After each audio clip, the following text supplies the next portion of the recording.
Hi everyone, welcome to Winter Journal Challenge 2025, a creative collaboration hosted by Kia Creates. If you celebrated Christmas, I trust it was a happy one. Here's a sampling of our project today and my take on the Christmas paper quilt. It's a journal page border. The beauty of this project is that you can make it your way by using elements that fit your style. So let's get started. I have a piece of watercolor paper. It's a 1/2 inch wide by 9 inches long. Yours might vary. Just make sure you're using a strong enough weight of paper for your base.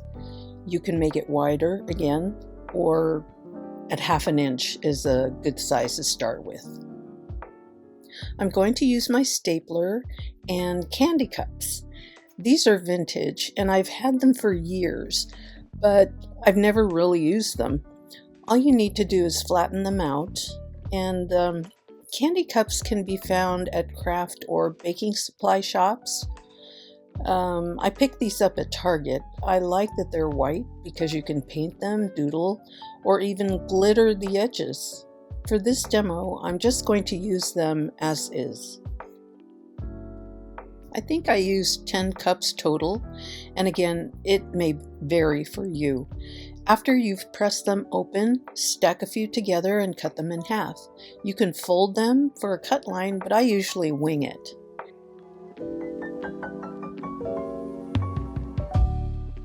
Next, take a single piece and crimp it. It resembles a leaf shape, and there's no right or wrong way to do it. You can even remove or add to your liking. Just continue until your strip is covered.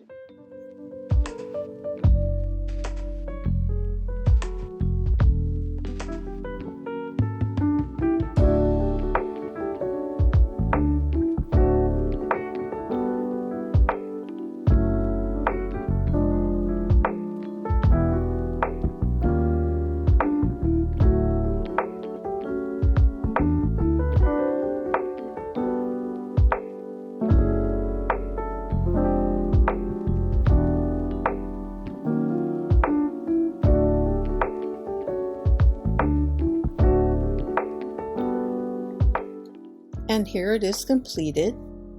So that's what it looks like when you're done. All the staples are there, nice and neat. And I love how it's just there, but yet there's movement allowed. Nothing is pressed down firmly.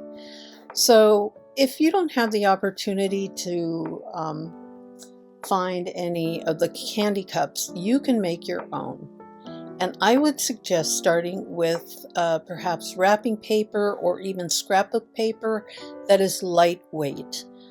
It doesn't need to be double-sided, just something that's, as you can see here, pliable.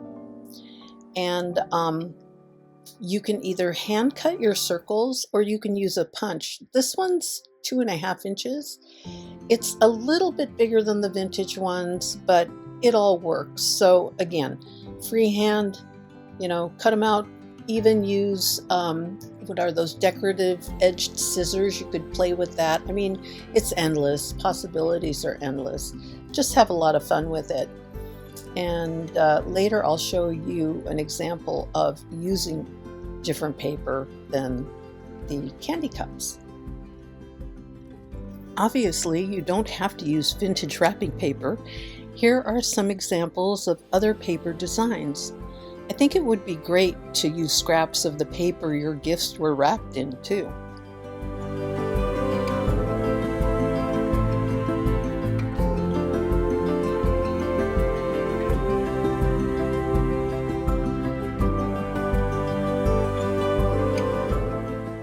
Next, let's talk about the elements you might consider. For my border, I chose vintage Christmas seals, but you don't have to. There are endless possibilities. Once you've made your choice, audition your selection and decide how many pieces to include in your border. Personally, I like using odd numbers. And again, if vintage is not your style, you might want to consider some of these items to use. Don't forget printables. I found these on Etsy. There are so many to choose from, and I love fuzzy cutting, so these are a great option. Scrapbook die cuts are great too, as are 3D elements. You can also use personal items such as photos, small pieces of your children's artwork, or your own artwork. If you want to keep it simple, you can use the pretty ribbon to cover the staples. That would be lovely as well. Again, it's all up to you. Now it's time to put it all together. Of course, you can skip this step, but I used this old piece of ribbon that I've had for many years. I do like the open weave of gold and silver wire. You can also use tinsel, lace, doilies. I cut these out with a Sizzix die, I believe, and this can be cut up or torn as a background. And lastly, I also have this shredded paper. Anything will do. Again, this is all up to you. But once you've decided, it'll be time to glue everything together. Once you've decided on your focal images and the backing, you'll need to grab a glue stick, a wet glue such as fabric tack, mixed media glue or gel medium, and your scissors. Cut a piece of your backing and trim it if necessary.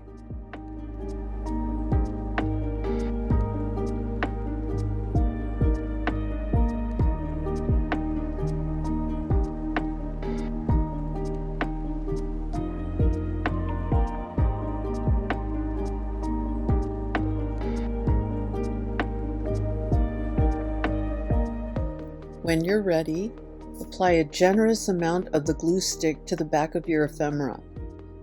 Then gently attach your backing to it and let it dry.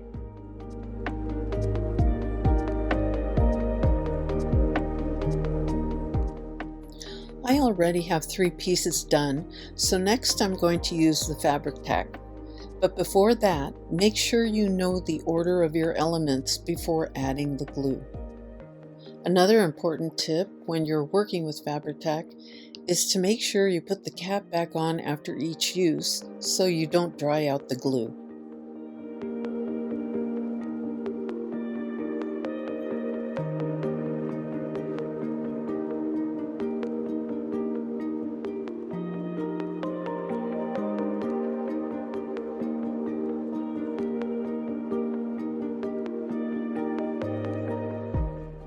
I also find it helpful to glue down the first and last piece so it's easier to find the center of your border strip.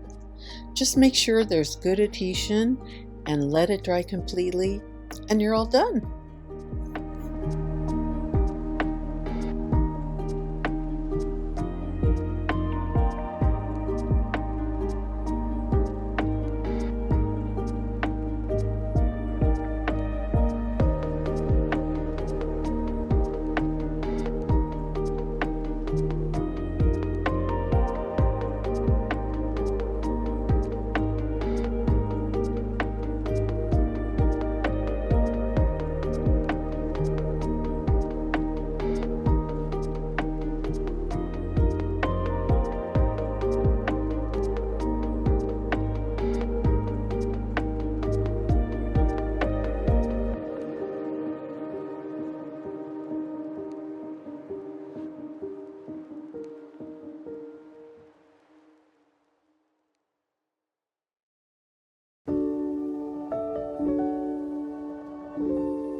And here are our samples.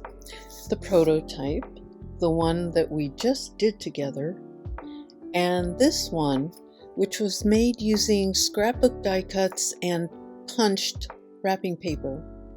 I love how they all turned out, and I do hope you give it a go.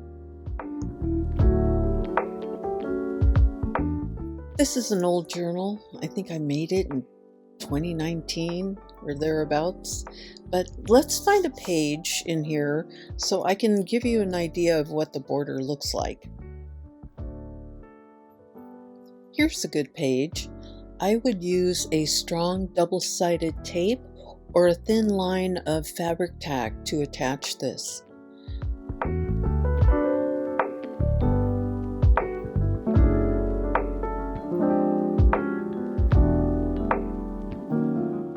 Let's try another one and see how it looks. Well, that one is a little too big. So remember, you don't want it to be heavier than the page that you're going to attach it to. And here's a shorter page. That'd be cute with a border too.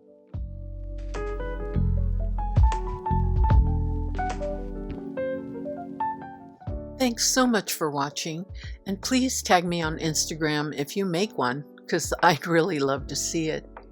I want to also thank Kia for the opportunity to participate in the WinterJournal challenge this year, and to all of my creative collaborators on this project.